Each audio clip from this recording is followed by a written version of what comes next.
welcome to another episode of The Shit Show. All right, what are we going to talk about today? We're going to talk about how not to be a dumbass, basically.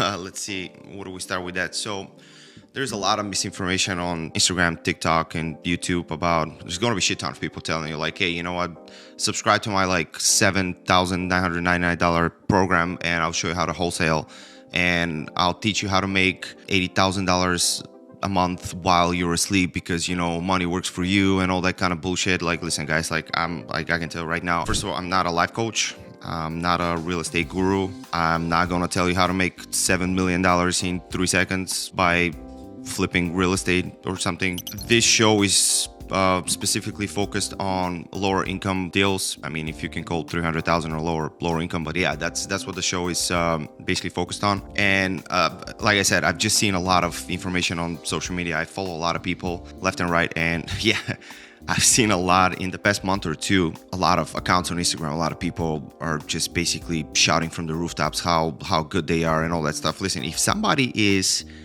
if somebody's making like $80,000 a month sleeping, hypothetically, because that's what they're going to teach you how to make, I don't think they'll be doing Instagram videos. Like, my personal opinion.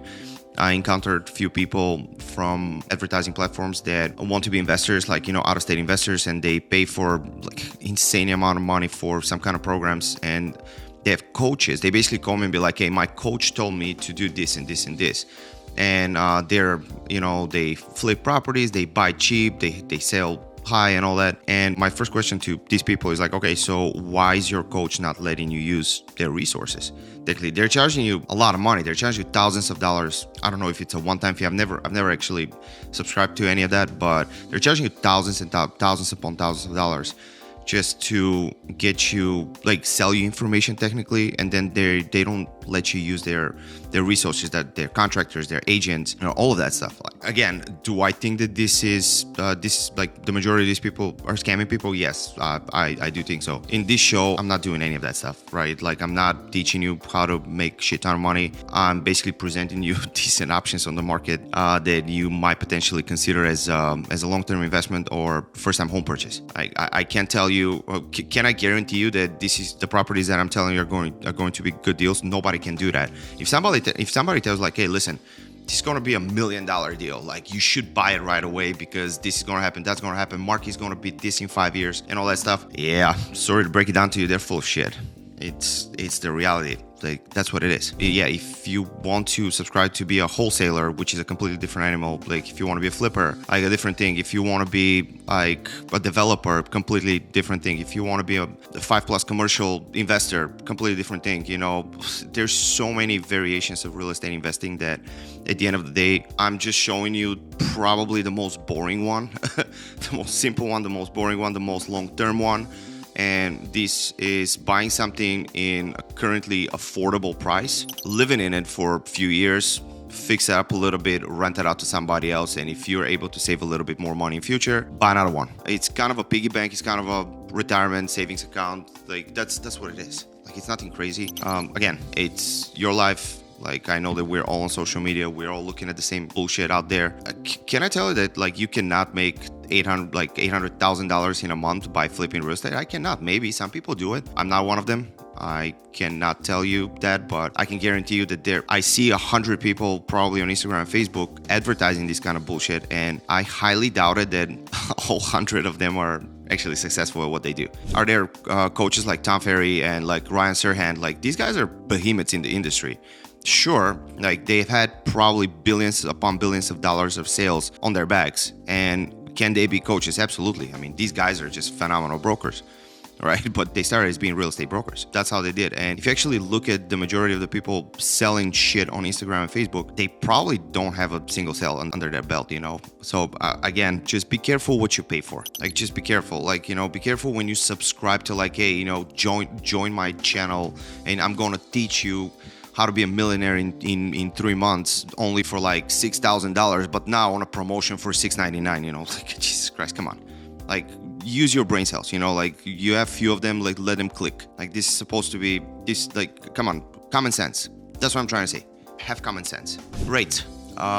Rates this week. I spoke with few lenders. Currently, there's actually big competition against lenders. They're trying to up each other on the rates. 6.5. I want to say that's kind of what I'm seeing across the board. 6.5, a little bit over, a little bit under. Different closing costs, but yeah, 6.5 is like kind of like we're still there, which is good. Rates are stable. They're not going up. They're not going drastically down. Are they gonna go down? Like we've talked about it on the previous episode, probably. Everyone is assuming that the rates are gonna go below 6 probably in the next like 6-7 months. Who knows? Hopefully, but that is dependent on the economy, that's dependent on labor market, that's dependent on the inflation, that's dependent on there's so many factors the Fed is considering in order to drop the rates that right now I think we're in a good position. The labor market is cooling off a little bit. The latest numbers are actually showing that the labor market is cooling off, which is, again, is it a good thing for people who are not getting hired and losing their jobs? It's not. IT suffering still. They are very tough to recover from that massive hire that they did during the pandemic, like end of 2020 till beginning of 2022. But till actually 2023, beginning of 2023. They're still recovering. People, like companies, are doing massive cuts. So yeah, eventually we are going to stabilize. Eventually everything's going to be good. There's still talks about recession. There's still talks about uncertainties.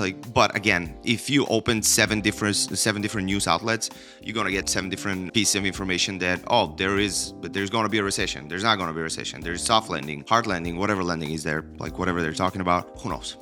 We're just gonna have to wait and see. Historically, rates are going to be down because of the election year. Like no current government that is holding the White House and representatives and like Senate and all that stuff, like they're not gonna let rates to be soaring up in the 7 or 8s that they were last year, and the gas prices are up and like inflation up and all that stuff. They're gonna try to patch it up just to get elected again. Is that gonna happen? I don't know. I don't give a shit about politics. It is what it is. I really don't know who's gonna be in office. I'm gonna do the same shit that I'm doing every single day. I'm gonna wake up, go to the gym, and then go to work 12 hours a day. Rates are rates, 6.5. That was my long answer to a very short subject. Okay, today's subject that we have, I would like to talk about market in the suburbs and the outskirts of the city below 300-ish. Now guys, the only good deal that you're gonna find in the suburbs currently is probably in Costco buying vitamin water. Like there's nothing out there that you can buy that actually makes sense to be bought in terms of below 300, right? We're talking about suburbs. Different story in different micro markets around the city. River North is still tough to sell for sellers. It's still a buyer's market there, even though it's the hottest year for real. Even though it's a really hot year for real estate, very hot start of the spring season. River North's kind of taking a beating. Streeterville taking a beating. Gold Coast, like the whole that near north side is sellers are taking a beating. What I'm seeing, I don't know if I'm correct or not. Like you should, like other brokers can always tell me that I'm full of shit if they see that. But I'm seeing South Loop is getting more and more traction. Not the Loop, South Loop. A little bit of a difference there.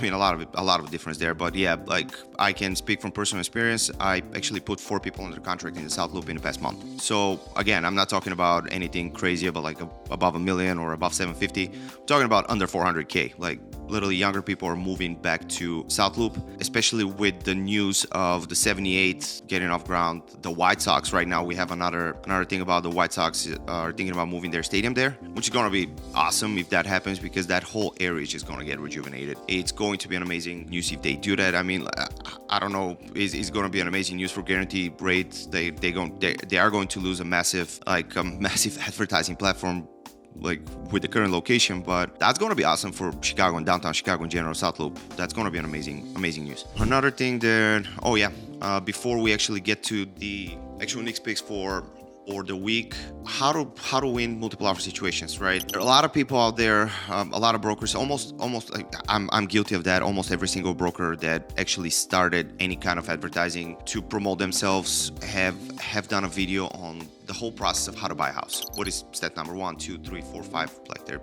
so many steps. Yeah, I'm not gonna do that. Like it's counterproductive. You can open 85 sources. Like you can just Google what's the process of real estate buying in Chicago. You can go to Instagram, Facebook, just Google how to buy a condo, and there's gonna be 85,000 videos of that. So yeah, no, I'm not going to do that. What I'm going to do is a little bit of bits and pieces of information of how to behave in a multiple offer situation in a hot market. Let's get more specific.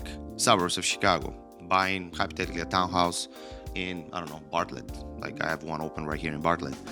And if this is a multiple offer situation, what can your broker do in order to win this house for you, regardless if it's an investment, first time home buyer, whatever it is, right? So if this house goes multiple offer situation, so you have options, right? The buyer's broker is going to tell like, listen, it's multiple offer situation, it's currently listed for 230. On paper, this house is worth like, I don't know, 210 or 215 on paper, based on comps. Cool. Now it's 230 in multiple offer situation. Can you offer him 225? No, you're not going to win it because you're going to do the same exercise over and over and over again, and you're going to get the same result. Like that's the definition of insanity, basically, from what I remember, Einstein or whoever the fuck said it. In a situation like this, what are your options? So first option is just go balls out and be like, hey, you know what, 250, whatever it is. Like this is going to be the normal kind of reaction from a lot of those people that are looking at the market. They're a little bit desperate. Their lease is up in March or April, and they're going to do everything possible. If they love the place, they're going to do everything possible to get it. You know, they're going to waive everything. Probably not inspection, because it's like absolutely no broker should recommend their first-time home buyers to waive an inspection. For an investor, a little bit of a different situation. If you already have a portfolio of like 10, 11 of these, and you know what to expect from something like that, sure, waive inspection. You know, you already know what kind of problems you're going to encounter in the future. There might be something in the bathrooms, like maybe like leak here and there, something on the roof, which probably most likely going to be taken care of for the association, older windows and all that. Can you waive inspection? Sure. Yeah. If you're a more experienced investor, but again, this should not be a recommendation from your actual buyer's broker. That's the first reaction when you go into a multiple offer situation. It's just like, hey, it's not going to be the broker's recommendation of how much you should pay for his house. Like, it should not be. Like, when I'm in situations like this, I basically tell my buyers, like, listen, it is what it is. What do you feel comfortable paying? Most likely, 235 is not going to get it. 5,000 over asking, most likely is not going to get it. It's up to you. Do you feel comfortable paying 240, 245, 250, whatever you feel comfortable? Like, at this point, comps are a little bit out the window, because right now this house will be worth however much someone is willing to pay for it. That's it. Like, that's the most simple answer to this kind of question. Second option that you have is, which I really want to talk to you about, is escalation rider. What escalation rider means. So, which actually every single buyer's broker out there should recommend to their clients when they're in a multiple offer situation, because it can save you a lot of money. 80% of the time, escalation riders are not allowed. Like, the sellers, the listing agents are probably not going to accept that, because what an escalation rider means is that you're telling the sellers that you are, hypothetically, the house is worth 230. Let's say your budget is 250 and you're in a multiple offer situation. So your broker writes an offer with an escalation rider saying, like, I call Slavik and tell him, like, listen, we're willing to give you $2,000 more your next highest offer that you have. Let's say there are 8 offers. We don't know any of these offers, like how much any of these offers are, right? I'm calling Slavik and I'm telling him, listen, bro, that's the situation. We love the house. My clients are willing to do whatever is necessary to get it. We're going to give you asking price 230, but we're going to write an escalation rider that we're going to pay $2,000 more than your next highest offer. We don't know what it is. It might be 235, it might be 240, it might be 260, it might be 300. We don't know what it is. Now, what escalation rider does is, if Slavik says yes, that's cool, then we might not overpay for this house. Because if it's a blind auction, basically 8 offers, give me your highest and best, and that's it. Like, I don't want to deal with escalation riders. I don't want to deal with anything, which is 80% of the time. But if they say yes, think about it. Like, you're willing to pay 250 for this place. What if next highest offer is 240? So they have to present you the next highest offer, and then you can win the whole bid with 242 technically. That automatically saved you $8,000 right there. Welcome back, Gregory. How was your conversation? It was good. It was good? Successful. Accomplished what we needed to accomplish. Good. Do you still have the 12 o'clock with the broker? Or they I do. Oh, you still? Tell me about your picks. We're still talking about escalation riders. Oh yeah, that's coming in hot right now. I mean, Yeah. the market has opened up crazy. I mean, since January hit, we are in multiple bid land at this point. Yeah. And So that's what I was trying to explain. Like, basically what an escalation rider is and how can you save money, because like I ran the scenario of this house for 230.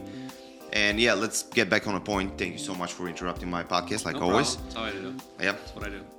But yeah, so hypothetically, the next highest offer is 240. If Slavik in this situation agrees to accept a escalation rider, you're going to win the bid offer with $2,000 over 240. Now, if they do not accept it, it's kind of a blind auction, right? I mean, hey, highest and best, whatever it is, which is again 80% of the time. The reason listing agents do not want escalation riders is it's very tough to explain to the sellers.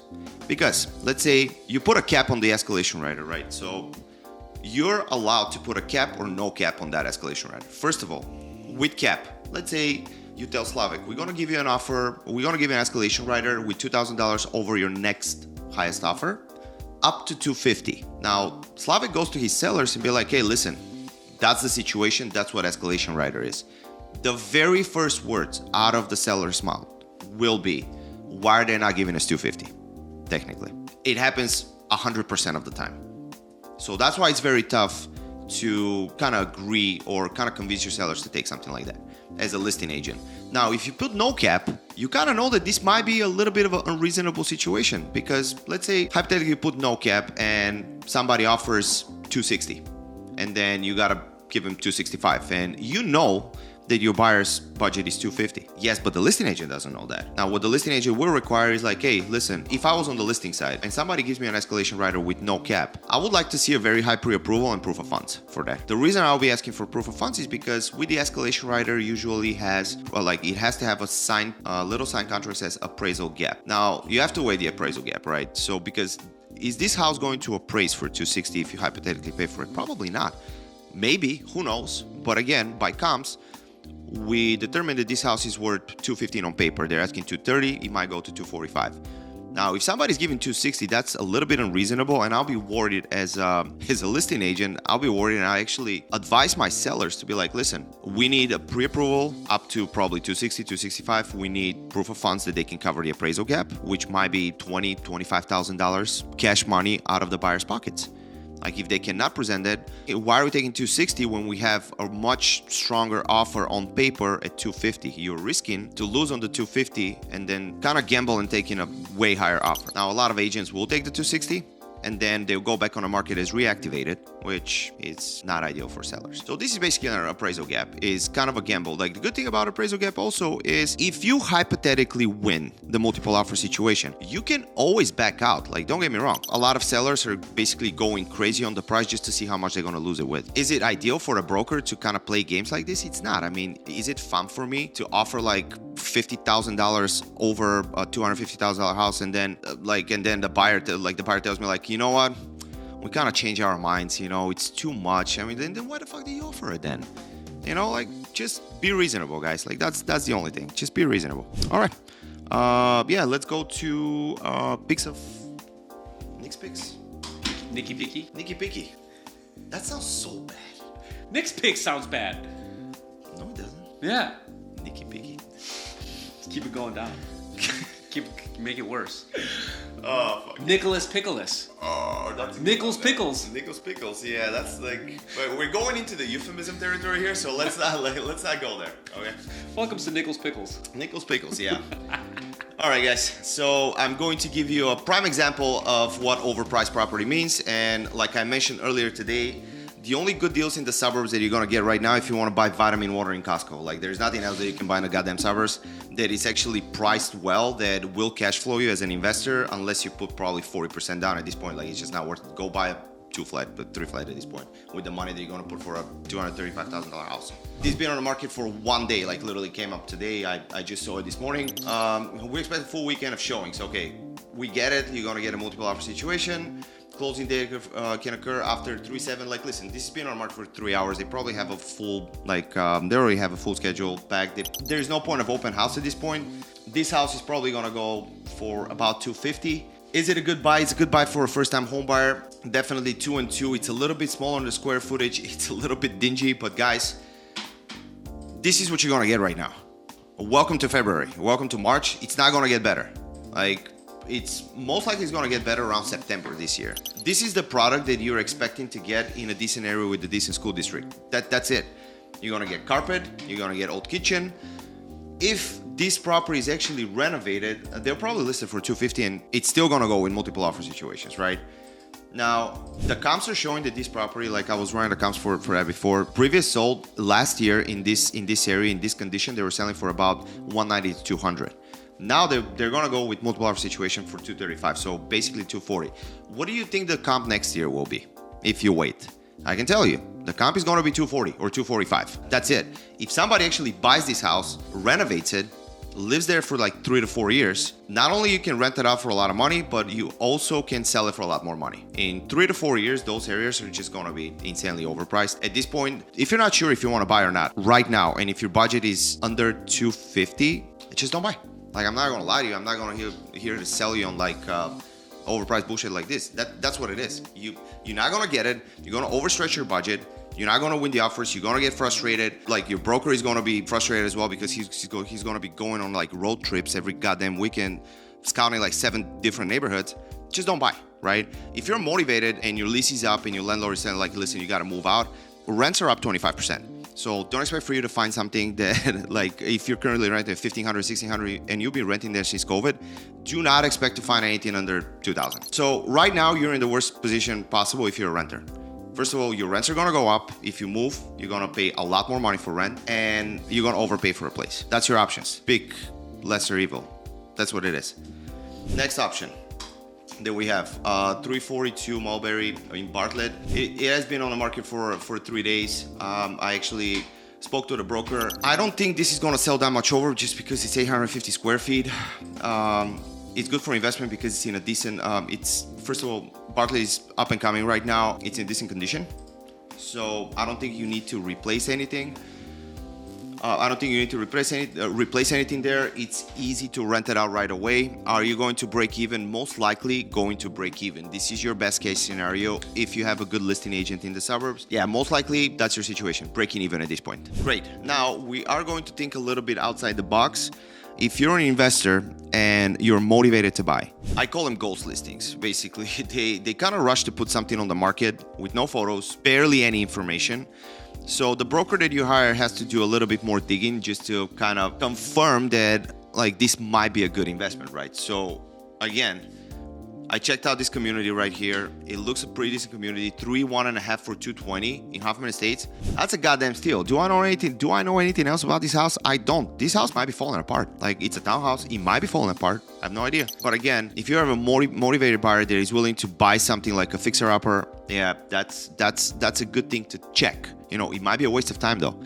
So if you're a buyer, make sure that you have enough time and make sure you have enough cash to fix these things. If you're a buyer's broker, it's up to you, man. It's kind of tough to go and just going blind, taking time out of your day, because, you know, the biggest commodity in this business is time. For you to go and look at places with no photos, kind of a tough call, right? It is what it is. It's our job. I've done it before. I've actually found some pretty decent properties for buyers of mine based on no photos. Just like I call them ghost listings. The one thing that you can do is call the broker and just ask for a little bit more information. Sometimes they'll be very vague and be like, hey, listen, yeah, it's a fixer-upper, it needs TLC. If a listing agent tells you that it needs TLC, it needs a lot of work. That's what it is. You know, I'm the same way. If I'm on the listing side, I'll try anything to sell this place. Yeah, TLC is a word that I'll use, you know. But again, 311 for 220 right now, it seems like a phenomenal price. I don't know what's going on inside. Another one that I have that there is even less information than this one, 749 Streamwood in Streamwood. What a surprise. 3 and 2 for 220. Holy shit. But notice that there's absolutely no information about this place. Absolutely nothing. So this might be just the wild goose chase that you gotta go and not get anything. Who knows if the broker who is listing is going to even answer the phone? I don't know. Nobody knows. But again, you have to think outside the box at this point. I mean, fuck the box. Throw the box in the garbage. Like, if you want to buy something right now, just be creative. You know, contact a broker who is willing to go through these type of listings, and call a bunch of other brokers. The current brokers that are listing these properties, they might have something else coming up, you know, which is good. Tell them, like, give them a call. Try to find something else. You just have to be creative. That's all it is. Last thing that I have for you today, what was it? All right, 1515 Central. Open house. Like, that's the regular weekly open house. I couldn't find anything really good, so I just didn't want to leave you hanging. Yeah, that's the one. 1515 Central. Now, the one thing I don't like about these buildings is a little bit of a higher HOA fees, but this is a 2-and-2. First floor, unfortunately. I have an investor who owns a couple of properties there. It's a pretty decent building, very well run. Like, it's so well run that they're pain in the ass how well run this building is. Like, that's a problem when the association becomes a bit of a pain in the ass, because everything is so strict. Everything has to be done literally by the book. But again, you know that when you put a renter there, like, you don't have to worry about anything. They have good reserves. The management company is doing a fantastic job. It has a pool. Like you can rent it out. If you purchase this, like I don't think you need to put that much money into it, if at all. But again, you're barely breaking even. This is a really good opportunity for a first-time home buyer because the price is there. Like I remember we bought a property in 2022 with one of my investors, and we got a cash deal like for a one bedroom that needed probably a few $1,000s in renovations for 148 right now. One bedroom apartments there are selling for about 190 in a good condition. So in 2 years, you got about 30K of equity into this place. Is it a bad deal for an investor? It's a very safe deal, let's put it that way. The taxes are gonna go up a little bit, Arlington Heights. The association fees are gonna go up a little bit. Again, it's a great building, very well run, but at least it's a safe investment, right? Are you gonna make a lot of money? Probably not. Are you, like, is it projected for this area to get a little bit higher in prices? Yes, it is. Can I tell you that for a fact? No, I cannot. Like we talked in the beginning of the show, I cannot promise you what's going to happen with an area, like, or a building. Like nobody can. Yeah, they have an open house this Saturday. If you don't have anything to do and the weather is decent, if you want to go check it out, maybe it works, maybe it doesn't. All right, guys, that's all I have for today. Yeah. Oh, by the way, yeah, Greg and I and Rayanne, actually, we're starting a podcast next week. We're going to start talking about new developments in Chicago. We're going to start talking about the neighborhood. We'll try. The only reason we're starting a podcast is I've been noticing that props to every single person, every single broker in Chicago who is taking the time out of their day to represent the city in terms of, like, to represent the city in a good light, in terms of like promoting neighborhoods and talking about how good the neighborhoods is, like, because Chicago is a phenomenal city, you know. You do have that bullshit shows for Los Angeles or whatever fucking selling sunrise or whatever the fuck that shit is. You know, like literally they're making the city looks really good when it's a shithole of a city. You know, you have New York, that people representing New York in such a good light, which New York is a, like, you know, it is a smelly goddamn city. Sure, the Big Apple and all that stuff. But again, you have so many shows, so many podcasts, they're presenting in a good light. You have, like, you know, San Francisco, which we all know that it's like going to shit. You have like all these cities, they're represented in a way, and I just want to give like huge props to the people, like the brokers in Chicago who are taking the time to explain about Chicago, talk about the neighborhoods, talk about new developments, talk about summertime, like lake views and all these beautiful things that Chicago has to offer, because Chicago is probably the most complete city in the United States besides the goddamn winter. Oh my god, it's cold in here, but again, this is only a few months. But yeah, Greg and I and Rayanne, we're going to start like a live podcast, probably 30 to 40 minutes a week, and walk you through everything that is happening in Chicago. I know that other people are doing that thing, that type of content as well, which is going to add more value to we're going to try to add more value to every single person who lives in Chicago and works in Chicago, and especially for the real estate industry. Like, is it going to be huge, something huge that is going to explode and be like, it's going to be a game changer? I mean, who the hell knows? I really hope so, just because Chicago is getting a really bad rap for no reason, again. But yeah, that's it for today. Thank you for tuning in, and I'll see you next week.